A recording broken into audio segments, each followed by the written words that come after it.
Hey guys, it's Jack here from Gingerbets, and this week on the PGA Tour, it's the Shriners Open from Las Vegas, and in this video, in less than 5 minutes, I'm going to be bringing you my best lays.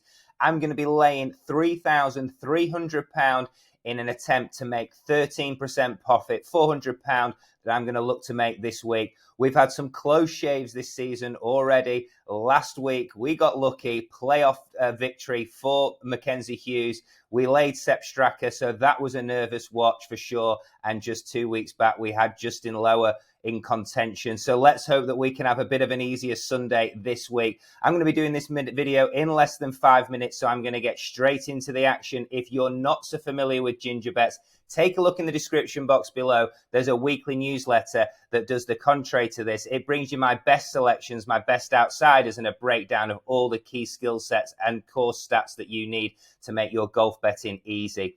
But this week, we're going to start off at the top of the board and lay in Sungjae Im and Max Homa. Sungjae Im, just a very small lay, but Max Homa, he's a full lay for me this week. He's got 4 missed cuts and a best place 30th from his 5 visits to this venue. So I'm going to look to take him on at the top of the board. Next up, it's Aaron Wise, and that's because his wedge game isn't good enough to compete in this event, I don't believe. On top of that, his scrambling is outside the top 100 on the PGA Tour. That's enough for me. He's a lay. Next up, it's Alex Noren. You'll be able to see that I've got a bit of 50-1 lay, but on the right-hand side where we've got the purple area, I've got another £25 at 55-1. Looking to lay him. I don't believe that he's got the skill set to string it together 4 days in a row and take down this championship, and I'm happily going to lay him. I was expecting him to be 75-80-1, and I think he'll be that price come the off on Thursday. I'm going to scroll down a bit further now. I'm going to keep this going. It's Dean Burminster. He's erratic off the tee. Yes, he arrives off the back of a sensational performance last week, but he's an erratic off the tee. Length here isn't a key factor. It's a course to plot yourself away round and attack those pins at key moments. I don't believe he has the discipline, and happy to lay him at what I think is too short a price because of last week's performance. Then going to go a bit deeper. Keith Mitchell, he's a full lay, as you can see, laid for over £2,000. And quite simply, he's never made the cut here. So we'll move on. That's enough from me.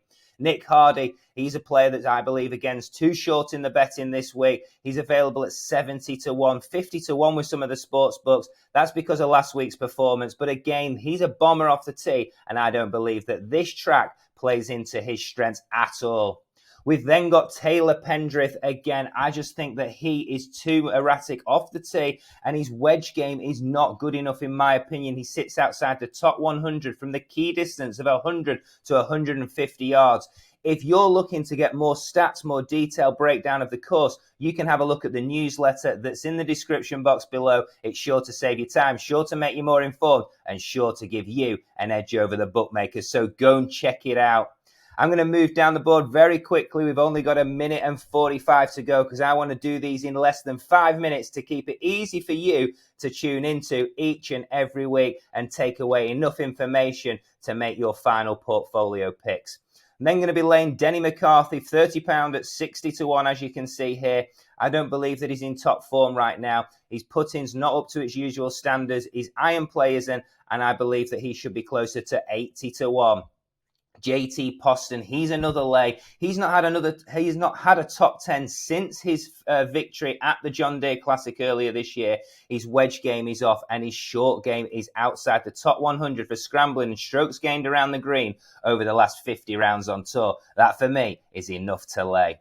We're then looking at Matthew Naismith, who has an incredible record here, and he's someone that I'm probably going to put forward to for the first round leader markets if he gets a favourable draw, but that doesn't stop me laying him what I believe is too short a price. He should be 140, 150, 160-1. The fact that he shot a really good 4th round last week and has good historic performance here, or historic performance at this track, I believe his price is way too short. He should be much bigger, and I'm happy to lay him. And last, but certainly not least, before I leave you, it's Ben Ayon. Benny is just not a player that I believe can string it together for 4 days in a row, and that's what you're going to need to take down this trophy. It's going to be 21 to 25 under par that's going to be the winning score this week for me, and I don't believe he's capable of stringing 4 in a row together. If you enjoyed this content, like and subscribe. I'll be back next week, and before I leave you, good luck with all your selections this week. Thanks for listening. Bye from me.